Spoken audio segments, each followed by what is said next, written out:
keep us in chains.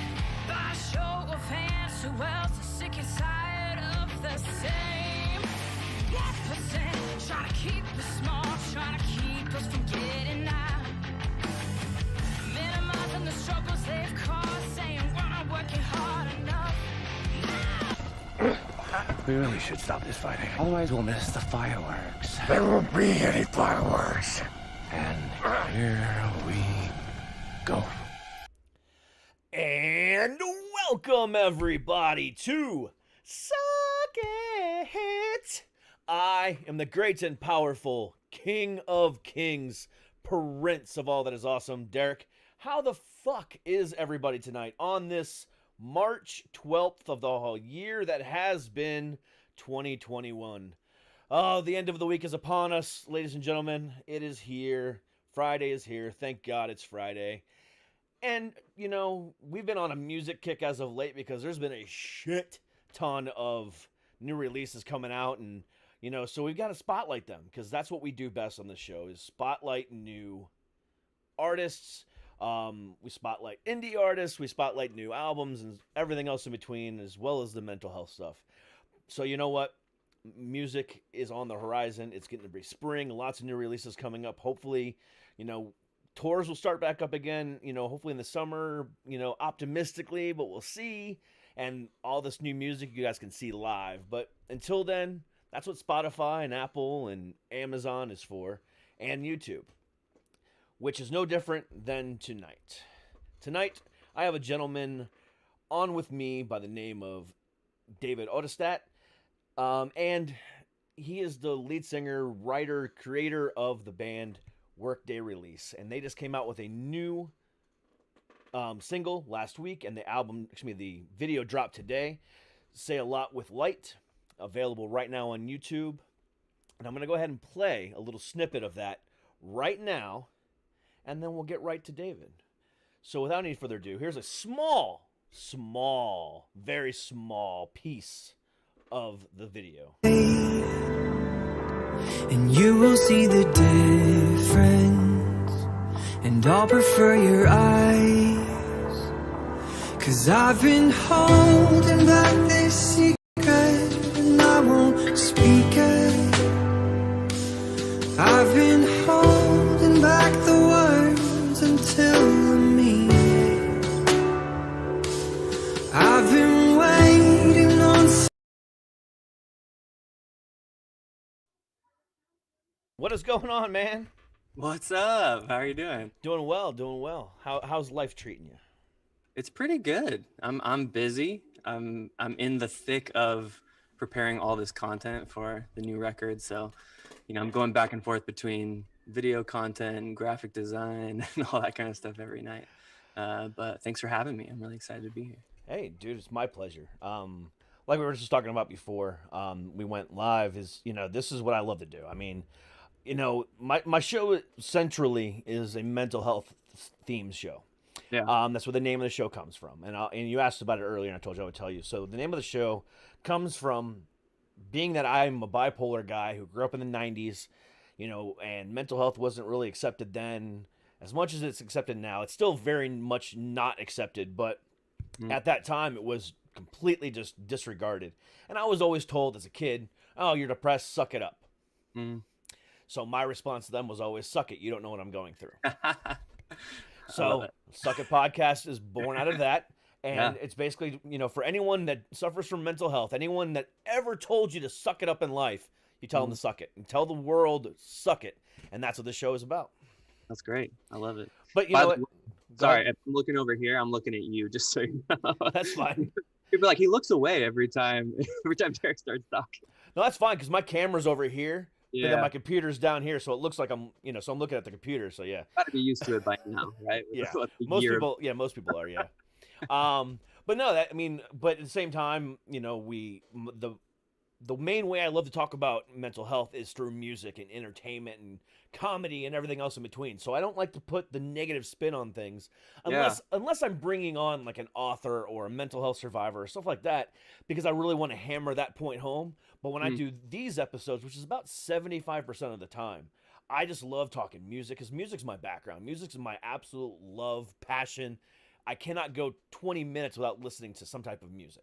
I love it. It's just one of those things in my life. I mean, I started my entertainment career as a touring guitarist for a couple different bands, Cool. and I got out of that in my mid 20s and did some other things. But music has always been my lifeblood, and doing this right now is the way I get to stay inside the music industry and having a good, great fucking time at doing it. So I'm glad to have you on with me tonight, and because as we kind of discussed earlier,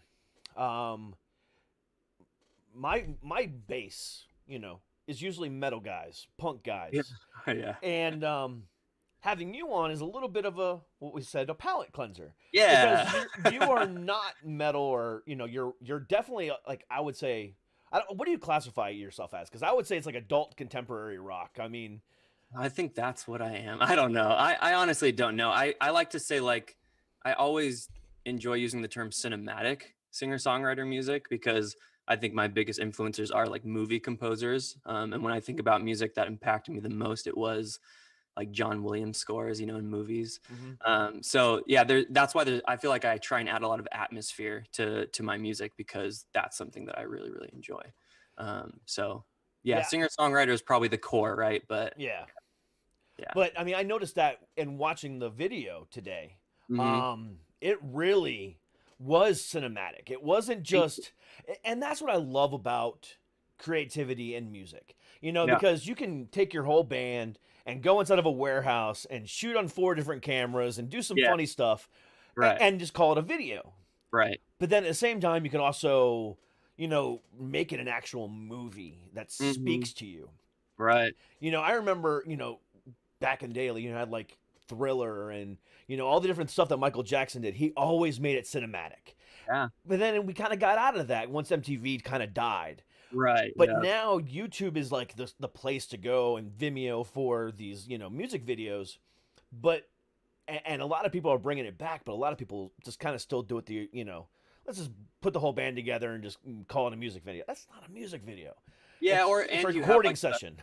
yeah, totally. And you have the other side of, like, pop stars are really just doing stuff in front of, like, green screens. Like, there's just so much computer animated things in, unless it's, like a big mansion or something like that. But I do miss that element of music videos, like you were talking about in MTV, when it was just only music videos playing all day long. Yeah. I miss, like, that indie, like, because it's a specific thing, like an indie cinematic feel, right? Where it feels Yeah. kind of homemade to a degree and accessible, but there's still like a cinematic element to it. And that was something that was like really important to me. Obviously, you're trying to work within like time constraints of, we only have a day to do this. We only have so much money to do this. Yeah. So you got to come up with like a high quality concept on a budget, and then do it in like 5 hours. And it's a fun challenge, that's for sure. Yeah, I remember back in the heyday of MTV, so mid '90s, late '90s. One of my favorite music videos of all time, still to this day, was by Korn, and it was "Freak on a Leash." Okay. So if you've never seen this video, I highly suggest Googling it, because or looking it up, because it still holds up to this day. I mean, it basically, they're doing the whole band thing, but at the same time, the video follows this bullet, and it's just completely crashing through things, and you see this, it has great CGI, Yeah. great everything, and it was for 97, 98, whatever year it was, I can't remember. I mean, you're just like looking at it going, holy shit, this is amazing. And for a music video of all things too, it just kind of really blew my mind. Yeah. So I highly suggest checking that out. But yeah, that whole idea behind the cinematic, movie trapped in that music video is I feel that's missing these days. But I'm glad that you're doing it, and I'm just seeing a lot of other bands doing it too. It's really nice. Yeah, I mean, that was one of the things I've been doing leading up to we're doing 3 videos for this record. And so leading up to it, I've been watching a lot of YouTube videos of smaller indie artists and what they were doing. And I was pretty amazed at how minimalistic they were keeping it, but they were challenging themselves, obviously, to come up with concepts that were a little bit more unique because the budget constraints on visuals, right? So that was like really exciting, like thinking about that and coming up with concepts where it's like, okay, how do we visually represent the lyrics of these songs in a unique way that can kind of like sustain the concept and hopefully keep the viewers' attention. So I mean, yeah, it kept my attention. great. And again, that's coming from the metal guy. Yeah. I mean, that's. But I like the cinematic thing because it allowed me to be visually appealed, and have Mhm. my eyes, entrapped in what's going on. But then at the same time, obviously, I'm going to listen, and Yeah. because I mean, if I'm listening to a music video or watching a music video for the first time, and the music video isn't all that great, then Hmm. I can just go and listen to it on Amazon Music while I'm cleaning the Right. Yeah. house. But Hmm. that's not what I like to do. If I'm gonna, especially because the music video just got released today. Yeah. I could have had you on last week when the single first dropped, but it's like, Right. no, let's wait for the music video so we can actually Yeah. have something to talk about. Right. And I'm glad that we did because I'm glad Mike waited till this week. But um, this was it was fantastic, and it was a great introduction to your music for me. That's awesome. That's great. Yeah, we talked about, like, I've been on calls with the label, and all the calls are about like video content, and we were laughing because it's like, remember when we were in the music business? But now it's like it's all about video content and creating as much content as you can around the songs, which is cool because I mean it has been that way for a while, but now more so than ever, all these apps and things that we're on, we're engaging with music visually. And I really like too, because once you've heard that song maybe a couple times without the video, you have your own visuals in your head, but then you see it with the video, and then you can't hear the song without thinking about those images, which I find really fascinating. Even the music videos that I watch of artists I like listening to, when I go back and listen to that song just by itself, I always see the music video in my head, which is just like an added, level of experience for that piece of art. Yeah. Oh, Yeah. absolutely. I mean, I completely agree with you on that because again, music is life. Music is the one thing in this world that, in my opinion, is knows no cultural bounds. Mm-hmm.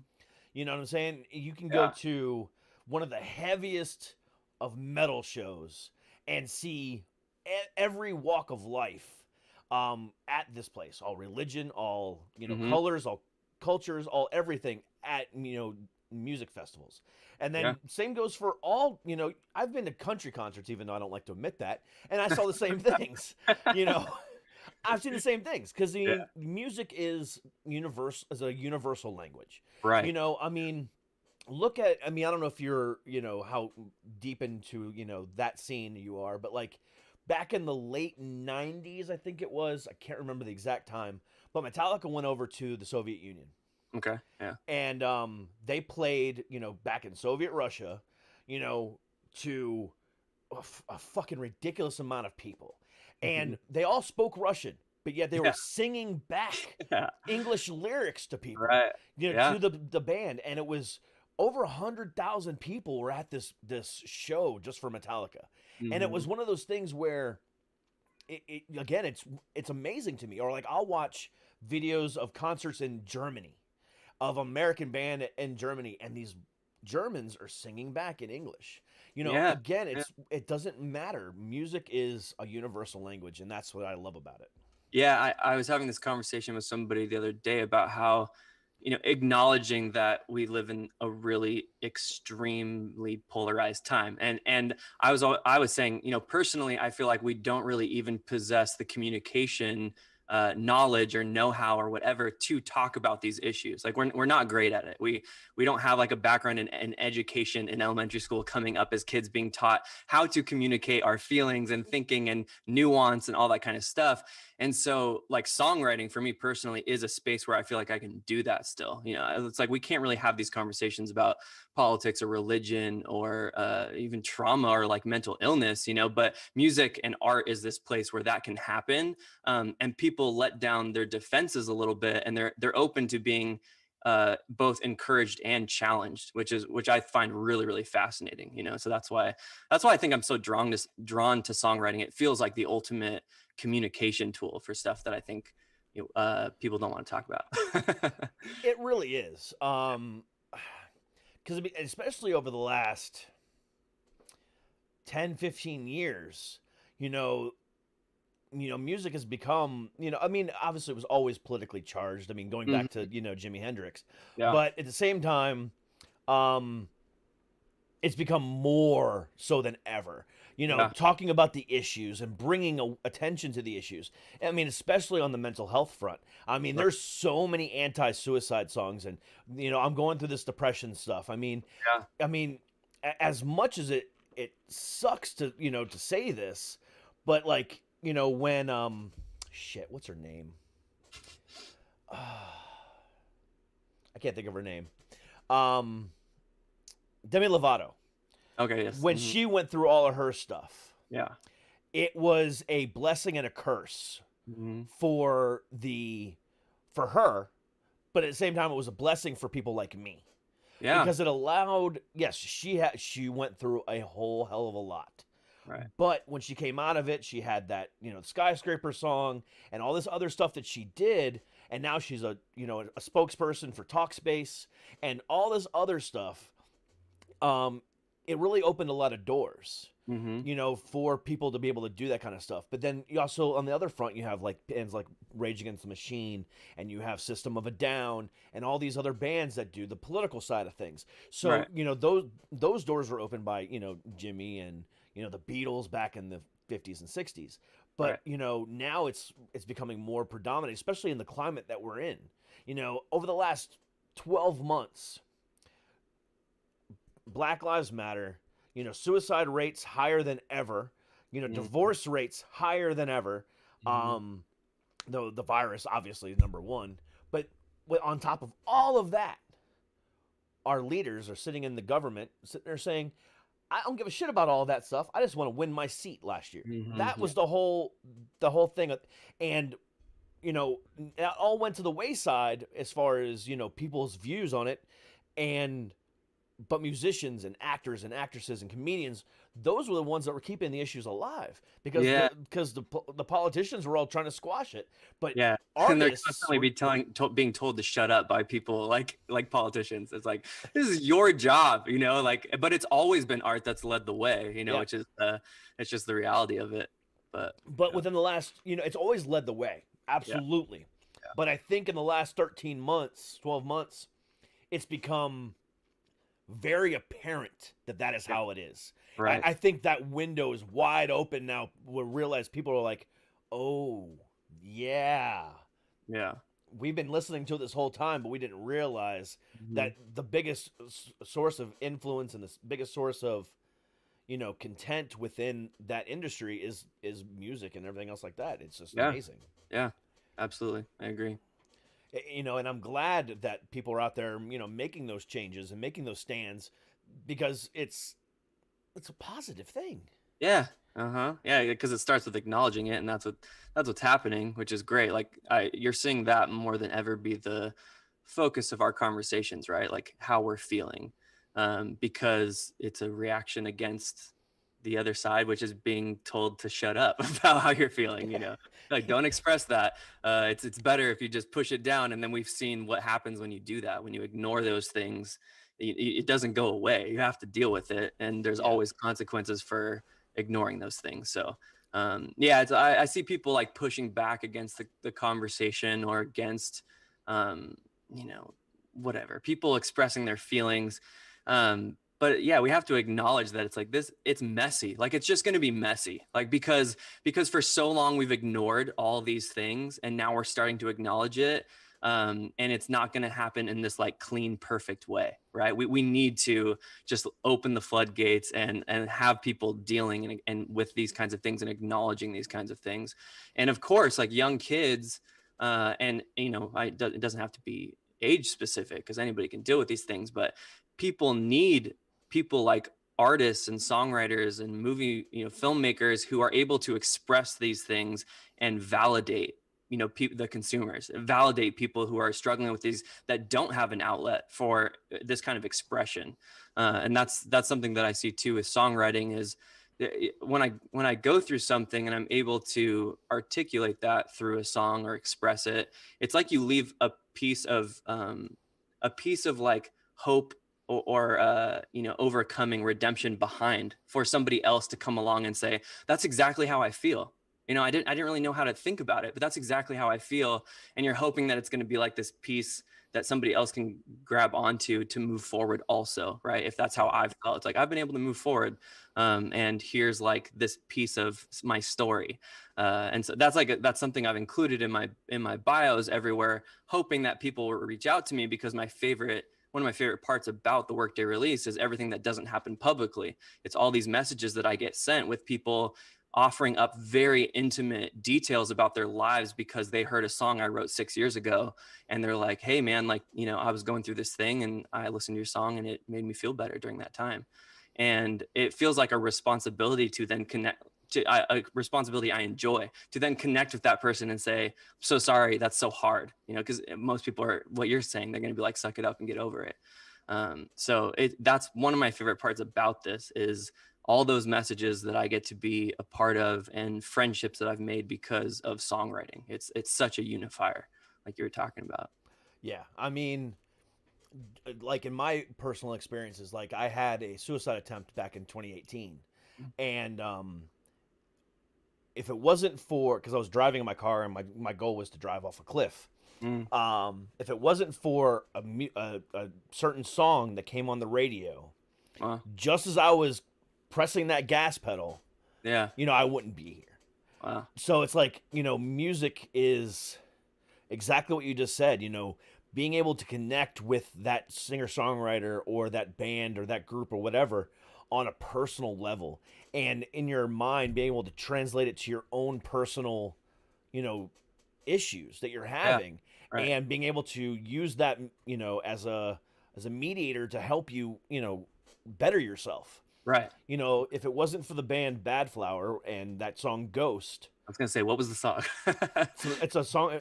The band's Bad Flower, and the name of the Cool. song is called Ghost. It's an anti-suicide song. It's about the lead singer Josh and his suicide attempts. Wow. And that just came on the radio at the right moment. Mm. And you know, it's one of those things where it's like that right there is my personal goal for this year, is to get him on the show and talk to him. Which is so close, but I won't go into that right now because that's not why we're here. No, you're 100% right. You know, being able to connect with your audience on that level is something that you just I can't even put it into words. It is it's a euphoric rush of, you know, empathy, you know, happiness. It's a combination of like every feeling in the world. Right. Like, you know, I got an email the other day about a show that I did a couple weeks back with a suicide survivor, and you know, they said that show, you know, helped him talk him off the ledge and so on and so forth, and it was just like, yes, you know, I've had quite a few of those, and they never they always seem to hit the same. Yeah. You know what I'm saying? It's like it never gets old. Yeah. I've probably gotten over 100 emails in the last year that I've been doing this show about people that I've talked, you know, off the ledge of suicide, and on top of other emails about, you know, you finally convinced me to get help, you finally convinced me to do this, or whatever the case might be. But the suicide ones are the ones that kind of make me go, damn, I'm really making an impact. Yeah. So, you know, to do that on the music front, Yeah. I'm sure is even, you know, better. It's probably the same, right? I mean, we have different mediums or whatever you would say, but those interactions are so valuable. And I think, you know, I was having a conversation on another interview yesterday, and we were talking about quantifying success, you know, when it comes to your career, when it comes to these kinds of things. And I've had the Workday Release for 12 years now, a really long time.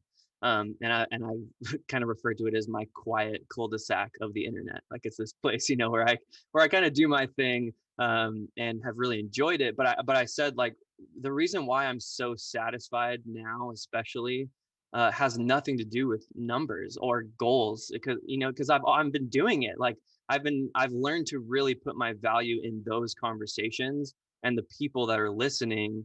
And it just changed the way that I started experiencing songwriting in my career in music, because it was no longer about likes or follows or those kinds of things. It was literally just about, you know, am I going to get a direct message today, and what am I going to do with that? Because you can just be like, that's great, or ignore it, or quietly say something to yourself. But those are really powerful moments, and I see them as an opportunity when people are honestly brave enough. That's what it feels like when they're brave enough to reach out to me and say, this is something I was going through and your song helped me. I don't think they expect the artist to respond, right? It's like, but that's like a really powerful moment to be able to do that, and I take it really seriously. I really value those relationships, and it's been an amazing 12 years, and it feels honestly like it's just getting started. Every day feels like it's just getting started, which is awesome. It's an amazing feeling, isn't it? Yeah. I mean, every time I sit down in my chair, and load up Zoom and, get ready to do the show, regardless of how many times I've done it now, 185 times, 184 times, whatever it is, more than that, but some of the episodes don't count, but it's because we had, when I first started the show, we had done like 30 episodes under a different name. Okay. And then we rebranded it to this in May of last year. So I've done 185 of Suck It, and then on top of that, additional 30 from the other show.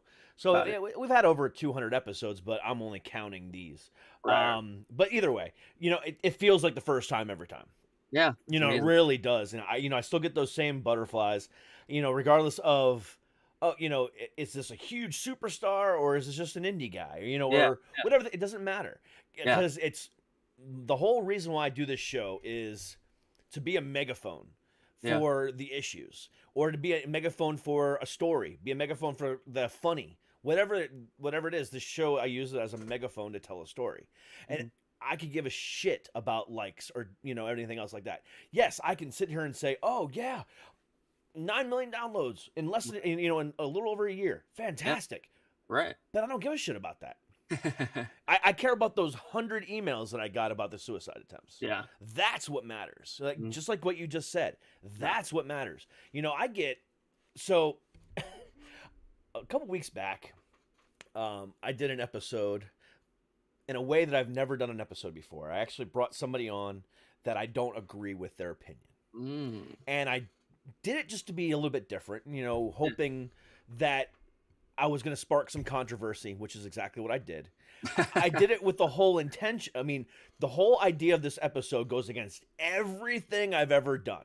Yeah. Because it was intentionally to try to piss people off. It was intentionally done to, start an argument and start a controversy. And now the hate that I'm getting from his followers, they think that they're getting to me, and it's like, you're not why I'm here.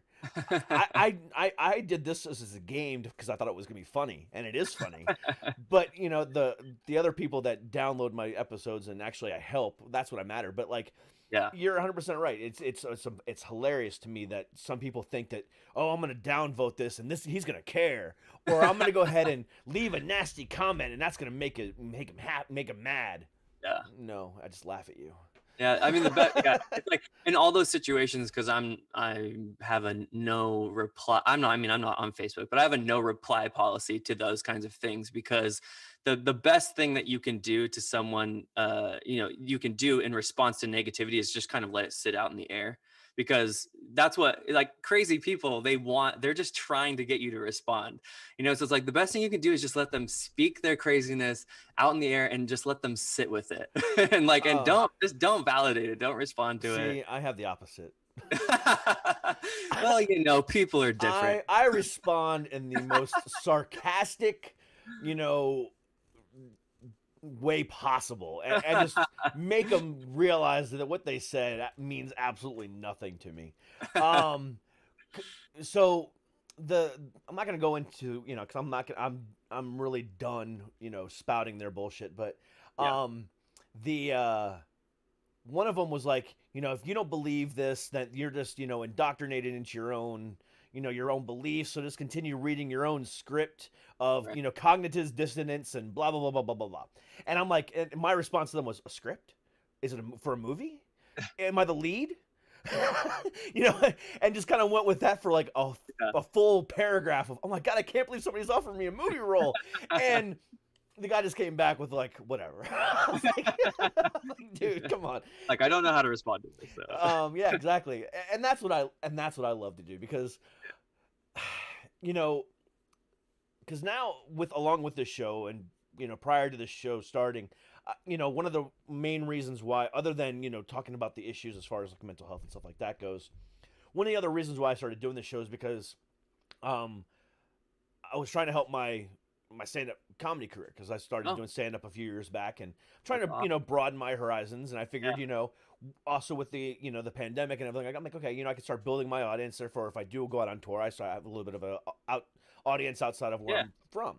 So so everything I do, as far as like replying to trolls and everything like that, is all for fun, because I just enjoy laughing. Like, this is my brand of comedy. It really is. And everything I did around that topic has just made so many people angry, but so many people happy too. And it's like, thank you guys. The happy ones is what I like to see. Right. Pay attention to the positive. Because I've seen people like actually arguing back and forth, and I'm not even involved in this argument, but like people are arguing back and forth in my comments, and I'm like, okay, great, thanks for helping my algorithm. Every comment you leave just helps me, whatever. Furthering the engagement. Yeah. Oh, this guy called me an asshole. Cool. Yeah. But it counts as a comment. That counts as a comment. It's like whatever. It's just it's fun to me to do that kind of stuff, but at the same time, this is why I do this. Yeah. Because again, getting to connect with different people from all walks of life, different stages of their music career, or different stages of their comedy career, or they're being an author, or whatever the case might be, or even a life coach. I've talked to a bunch of those as well. Being able to connect with different people on a personal level outside of what we do for a living is really, really intriguing. And that's why I do this show the way I do it, as an open forum, because I can say, let's go ahead and talk about the music for a half an hour. We'll play a little snippet of it and say, okay, everything's down in the description below. Have a nice night. And then people are like, okay, well, his music's great, but who the fuck is this guy? Yeah. And that's what I like to do, is, profile who they are, and not interview them or anything. No, I don't interview. I never interviewed. It's a profile, and it's it's a genuine conversation. That's great. Yeah, because we've all been asked, as artists, like, we've all been asked those basic 5 questions a million times. So who are your influences? Yeah, who's your greatest influence? How did you get into music? I think I filled out one of those questions today. The first time you heard your song on the radio, what went through your head? Yeah, I enjoy this format a lot more. I could see how it stresses people. It could stress some people out because they don't know what to expect. Sometimes there's a nice safety net of like, oh, I know they're going to ask me those questions, but got to live dangerously. Because I can go some crazy places too. So, it's one of those things where it's like, we're good. We'll be fine with this. And plus, within the first 10 or 15 minutes of talking, that we're talking about the music, I can kind of get an idea of who you are, and I can kind of know where to take the direction of the interview. So, and that's what that's what I like to do, is just really kind of get a sense of who you are and talk about that. Totally. I love it. So,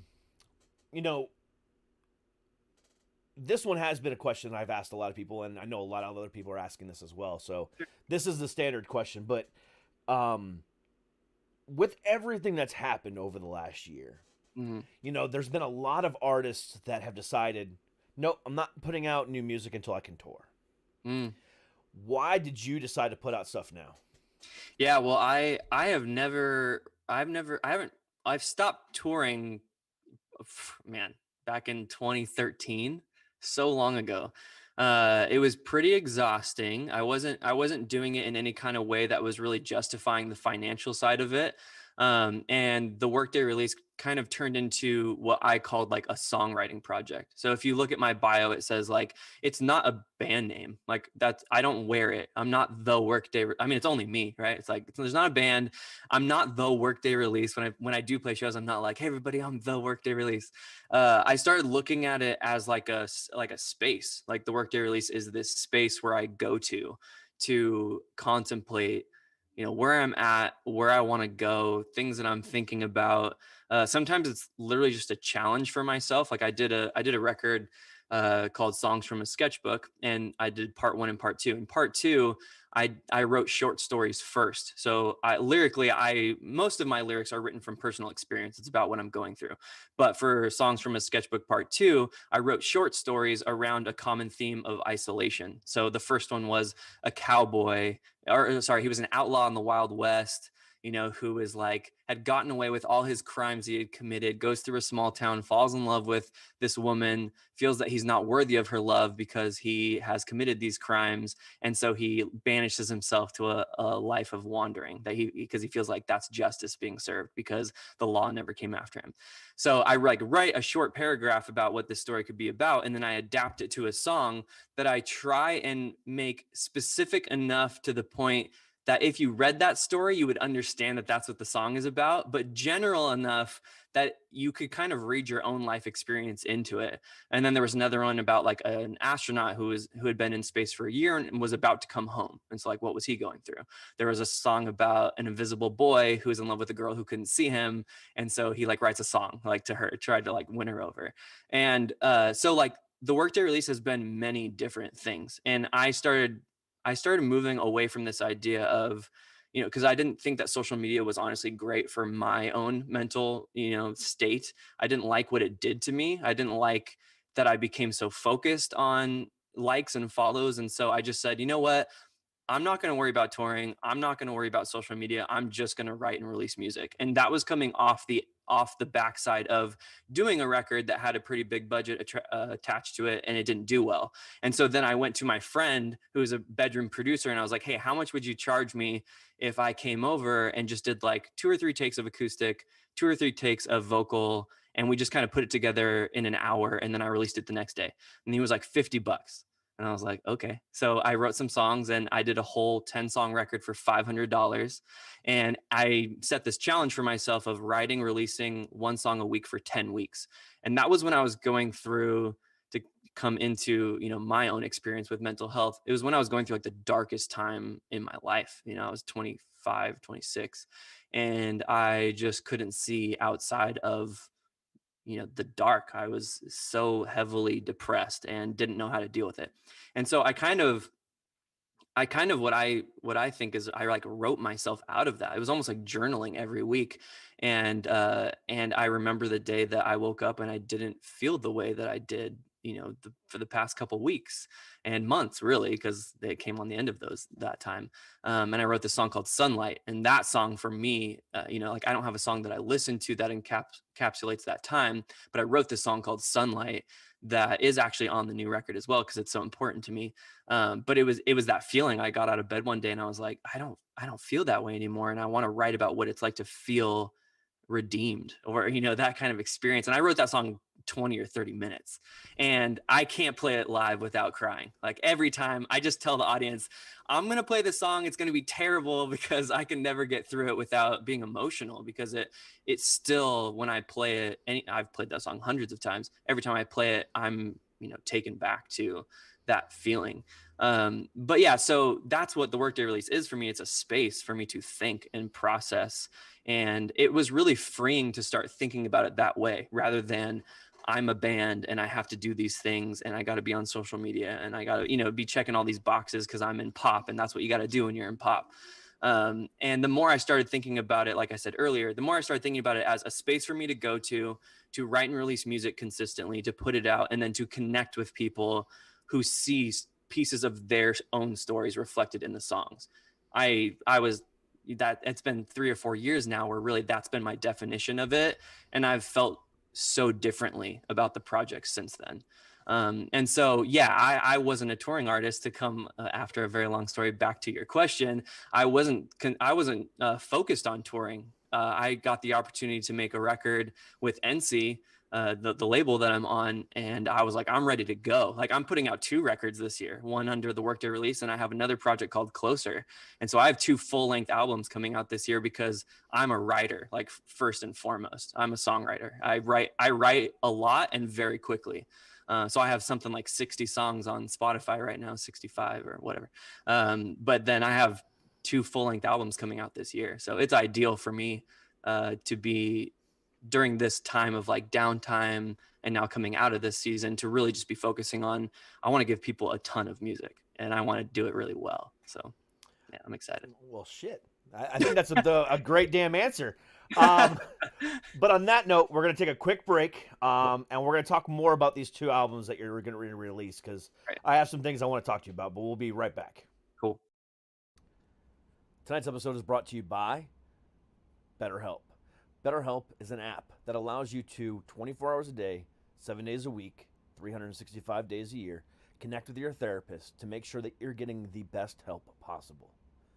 BetterHelp is different in the fact that you don't have to go to your Cigna or Blue Cross Blue Shield website, look through thousands and thousands of therapists in your area that may or may not be accepting new patients, and then have to wait weeks upon weeks to get into that waiting room, and then wait an hour or two to get to see that person in that waiting room, only to find out that you don't connect on that personal level and they're not what you need. BetterHelp avoids all that. They connect you with a therapist, and then you can choose right away whether or not you like them and decide whether or not you want to get a different one. BetterHelp is different because of that. And when you go to betterhelp.com/SIPod, you get 10% off your first month. BetterHelp is the best therapy app out there today. There's nothing better.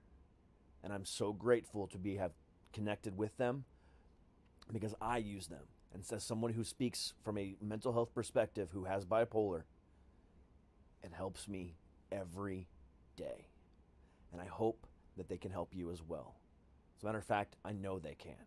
So again, do yourself a favor, go to betterhelp.com/SIPod for 10% off your first month. BetterHelp. You can't go wrong.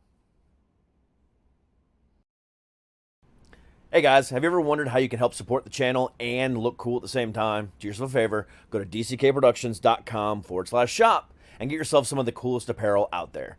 Whether you just want one of our basic logos in a t-shirt or hoodie form, or whether or not you want to get one of our great graphic tees that are just funny as hell. And also, just released is our brand new line of mental health shirts, which help raise awareness, and 25% also go to charity. So please do yourself a favor. Again, go to dckproductions.com/shop for the best apparel out there. Thank you very, very much.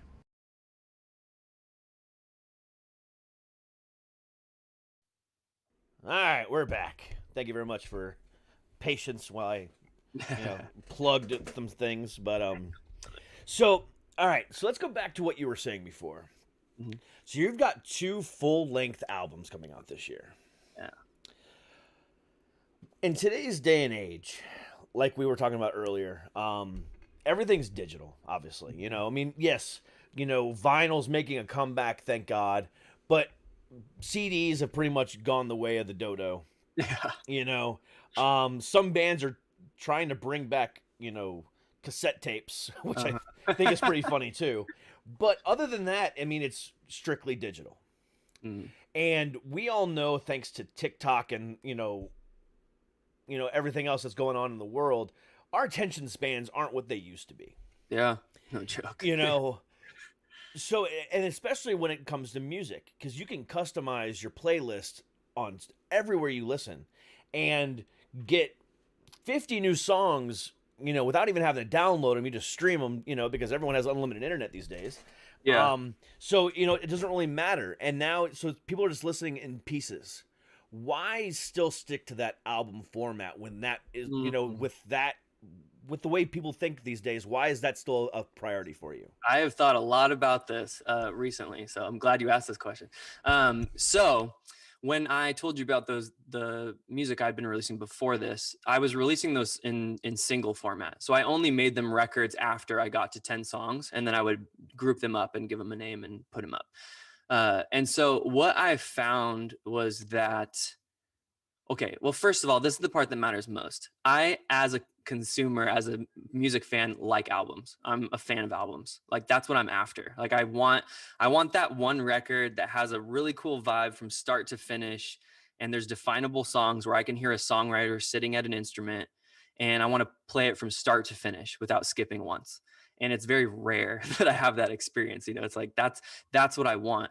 And so that's part of it. Then the next thing is, I and many other artist friends that I have found that in the single release format structure, people came to expect music so often that they would start to overlook your next song. So I was basically putting out a song a month, right? And I had a lot of friends that were doing this too, a song a month, a song a month. And you think that it might work for some people, whatever. I'm not sure. Like we were talking about, like everybody has a different lane and everybody succeeds in different ways. But what I found was that the interest level was really high in the first song and the second song. But then after that, it started going down, down, down, down, down. And I think I would get messages from people being like, "Oh, I love your new song." And they would say the title. And I was like, that was like 6 songs ago. But I was like, but have you heard the other one that I just released? They're like, oh no, I didn't even know you released something. And there's something probably to be said for, what are you doing as far as release strategy, and what other content do you have pushing to it, so that you're gathering enough eyeballs and ears to really pay attention to it. But yeah, I found, so that was another thing, is I was just like, I think there's something to be said for when I release a single, there's so much pressure on that song to be all things for all people, because you're like, I got to write a really good song because it's got to be a single. Like I got to put out a song and people have to hear it and they're like, I want to listen to that a million times because the hook of the song has me, or whatever that might be. But you've probably had this experience too, where when you listen to a record right off the bat, you have maybe 2 tracks that you're like, oh, those songs are these songs on the record. And then you keep listening and then you're like, why did I never pay attention to track 6, which has this one lyric in it that for whatever reason is hitting me so deeply now. And then you can't stop listening to that song. And then you're like, oh, track 3 is actually the best. So there's like that kind of experience that I've always really enjoyed as a listener. And I started realizing that maybe if that's how I like to listen to music, it could be true that my best, offering for my fans would be a full-length album. Because odds are, if that's how I like to consume music, it's probably how I best create music too. And so I really had been wanting to release a full-length album for a really long time, but didn't really have the means to do it. And so Enci actually signed me for this other project that I'm going to be doing called Closer. And they were really excited about those songs, which are more like upbeat pop, atmospheric, a lot more energy, kind of weird things happening. But I told the owner of the label, the head of the label, Pat, I was like, I also have 11 songs written and ready to go for Workday, which he knew about Workday for a long time. We did 2 records together.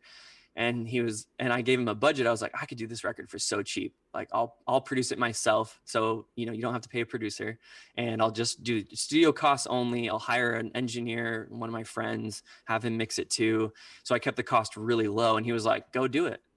So it's like, I couldn't believe that I had that opportunity. It really came out of nowhere. And I was so excited because that's what I'd been wanting to do. Even though people are like, oh, well, an album it's not great attention span time. But I honestly think it is, because at one time I'm delivering 11 tracks to an audience, and probably everyone in that audience is going to have a different song that means the most to them. And they're going to spend more time in the record, because odds are they're going to listen to the whole thing, you hope.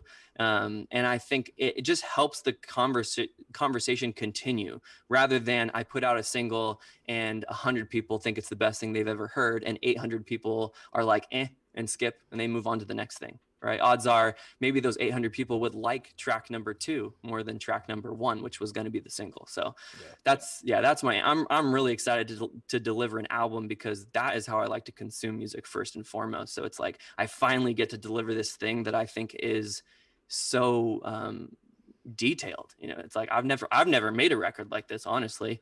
So I'm really excited for people to hear it and spend time in it, because I think it is like an experience, Yeah. And I think what you're saying rings true for a lot of indie artists. Yeah. But then once you get to the mainstream, Totally. It's a different thing. It's a completely different thing, because they're creating a whole album specifically for the singles. Right. Yes. And you can tell. Yes.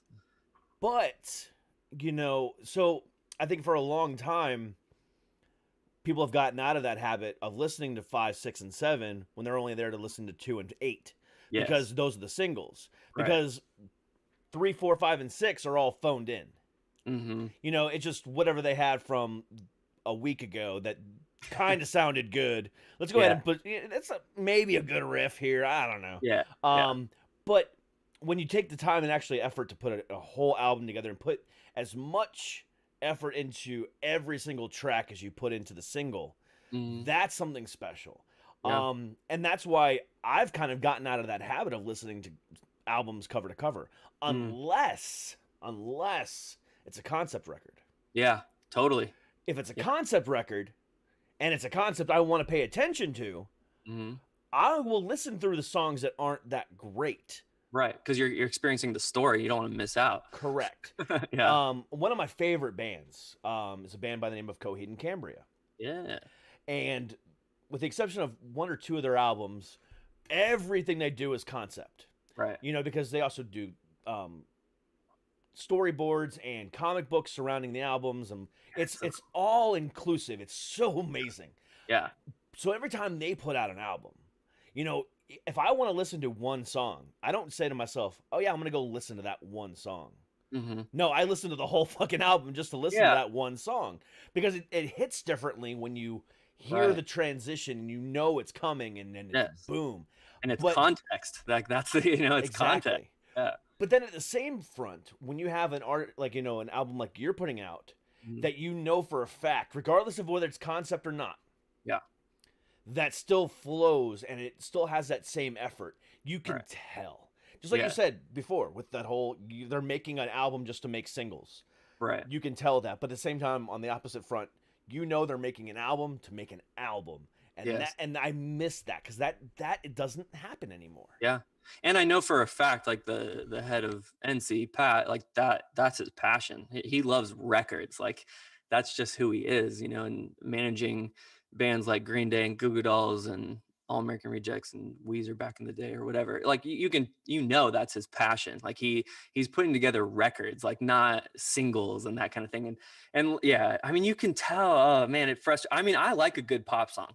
It's not to say I respect it. When I hear a song, I'm like, you can't deny, like, even if it's written by 10 people, it's like, you can't deny that that's like a good, it's cleverly written or whatever. But yeah, then you get to the album and it feels very one note, right? Because it's like this just constant, like hype, like that, like that's the thing. And when it comes to making a record, you have to have, the songwriting should be strong. Like there's ways to have other songs be strong, but they can still fit a journey that you're taking people on. And like this record is not a concept record lyrically. I've written one of those and it was very satisfying. But I definitely was thinking about, okay, I want a song like this, and I'm aware when I'm making the record, like, no, I still need one more track, because right around track 7 or 8, like I want the audience to feel this way. And it doesn't necessarily relate to lyrics all the time, right? It could just be like a feeling. I want to take them down or up, or I want them to feel this way. And it's a very, very specific thing. And right, it's not as flashy as singles, because every label in the world wants a TikTok single that's going to smash records and bring in all the money. But you're creating that experience, and you're hoping that, okay, well, the people that are going to value this and enjoy it are going to be the people that I want listening to my music. It's not the people that are like, where's the hook? Like, where's the, like, I don't know how to dance to this, like that kind of thing. So, yeah, I'm really excited. I've never spent this much time from finishing a record to releasing it and just thinking about, I mean, that's the great thing about being with a label like Enci is them thinking through, how do we make sure that people hear this or consume it? And that was my number one concern with this record. I was like, how do I make sure that not even like a new audience, I'm not thinking about how do I make sure 1 million people hears this, right? That's the label's job. My concern is, how do I make sure anybody who's ever been a fan of Workday gets to hear this record? Because I've been wanting to give fans of Workday something like this for so long. So I'm really excited. I finished the record back in November, I think. So, I mean, that's not a long time for other people, but definitely spending the time thinking about, how do I make sure that I'm creating content that's going to support the record and gets as many ears on it as possible has been fun. Dude, that's awesome. Yeah. That's what I love hearing, from artists, man. Somebody that, is that passionate about every song from A to Z. It's not about the one song or this two songs. It's your whole life. It's your whole, every blood, sweat, and tear that you have in your body, putting into an entire 11, 12, 13 songs. And when that happens, it's magical. I mean, with the exception of concept albums, I mean, I cannot remember the last time I listened to an album, or even what album it was, cover to cover, that wasn't a concept album. That's interesting. Yeah. So, April 16th, when this drops, right? April 16th? Yeah. Like the Light of Stars, yeah. That will be playing, cover to cover on my Thank phone. you. I appreciate it. Dude, you are dude, you're badass. Thank you. Yeah, I mean, and I definitely want to have you back when this album drops. I'd love to come back. Because I would love to profile the album. Great. Yes.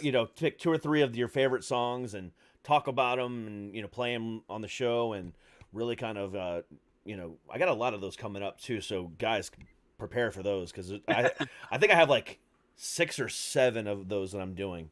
So those are my favorite. I love the setup. The let's talk about the single. Let's do this. But talking about the album, that's where the fun is, because then you really kind of get a sense of everything we're talking about now. We're hyping it up really well. Yeah. But yeah, being able to profile it and actually play it, and talk about how much it hits, and where it hits on different levels and stuff like that, that's and as a metal guy, I'm interested to hear your experience of this record. So, I actually wrote, I really appreciate that you're going to listen to it from start to finish, because I wrote a letter to my audience, like a long letter, because that's not something you do, right? On social media, it's not quick and flashy. It doesn't get the point across quickly. But I knew that the people who cared about Workday the most would pay attention if I wrote, I'm going to write a letter to you about this record. And I end the letter with saying, I would love for your first experience of this record, regardless of how many singles come out, would be to go somewhere quietly by yourself or with somebody that you're close to, and preferably not just on a phone, listen to the record from start to finish, because that I'm creating the record with that experience in mind. So it's like, if you want to experience it to the fullest of like the artist's hope, it's like, that's the way to do it. And you're missing out, honestly. That's my honest opinion, is like, you're missing out on the record if you click through and listen to it on an iPhone, so. Yeah. Yeah, I mean, listening to it on your phone is fine and dandy. Yeah. But I mean, there's nothing like, hooking up your stereo system, and actually, if anyone still even has a stereo system, a car, or something. Something. Yeah, I mean, a Bluetooth speaker. I don't care. Yeah.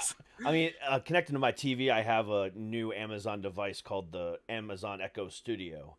Okay. Which is like a 3-dimensional speaker and dynamic sound. It's a fucking amazing sound. So that's how I listen to all my music if I'm not listening to in my car.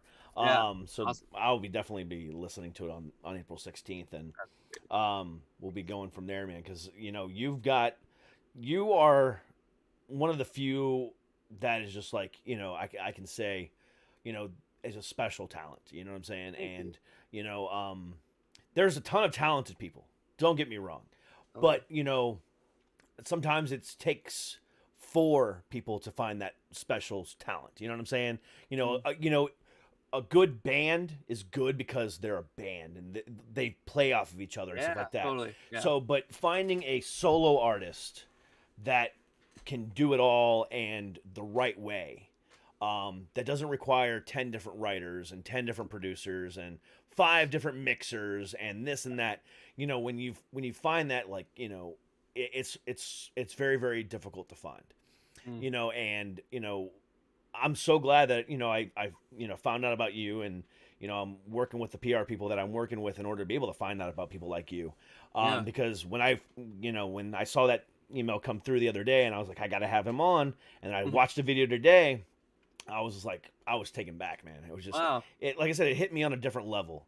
than I was expecting, because I didn't know what to expect. I got the press release, I set up the interview, and I was like, okay, cool, another indie artist I could get to, profile. Right. And then I got the email today. I'm like, cool, the music video just came out today. I knew it was coming out today. And I listened to it, and I was like, fuck. And then I had to go back and I had to listen to other songs. I was like, damn, this just, it is, most metalheads would call it their guilty pleasure. You know what I'm saying? I love that, yeah. Because every metalhead has their guilty pleasure. I don't want to say that's what you are, because you're not by any means. But you're like, if I was, jamming out to some Machine Head, and then all of a sudden you came on right after Machine Head, and then it rolled into some Slipknot, that would work out really well for me. That is the best review. I'm really feeling like we got to make some merch that's like metal. It's got like the metal aesthetic to it. But if people are like, oh, I gotta go check out that band, they're like, what the hell is this? I'm telling you, if you, every few metal songs, you slide in one of, your songs, it's a great way to just mellow out, and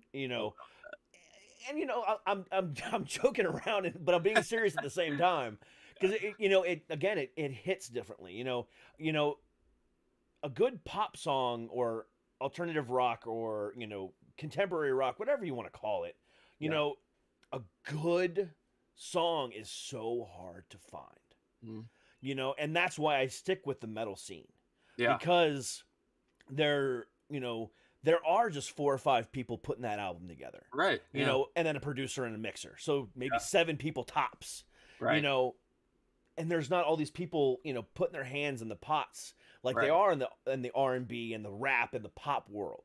No offense to any of those guys. Yeah. It's a different thing. It's a completely different thing, and I get it, that why it's so overproduced. I get it.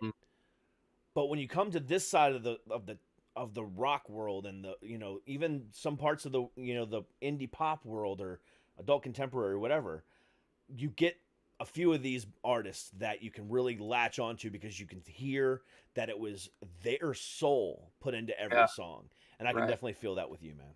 Thank you. I really appreciate that. Dude, it's absolutely my pleasure. Guys, the link to the video is below. I hate saying that. And the new album drops on April 16th. Check out the Workday Release. And we will have him back to profile this album. Might be the day of the release, who knows? Or it might be a week later, who knows? But definitely take a look for that in about a month from now. A little over a month from now. Yep. But guys, he is not to be missed at all.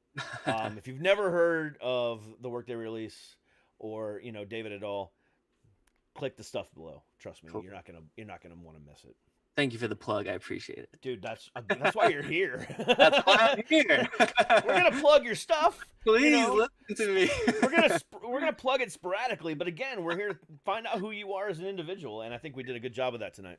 Yeah, I had a blast. Thanks for having me. Dude, I had a wonderful fucking time. So thank you so much, man. I cannot wait to have you back. I cannot wait to listen to this album. And it's gonna be fire, and I cannot wait for it, man. Cool, man. But as far as everybody else goes, thank you so much for being here this week. We really truly love you, and we truly appreciate you.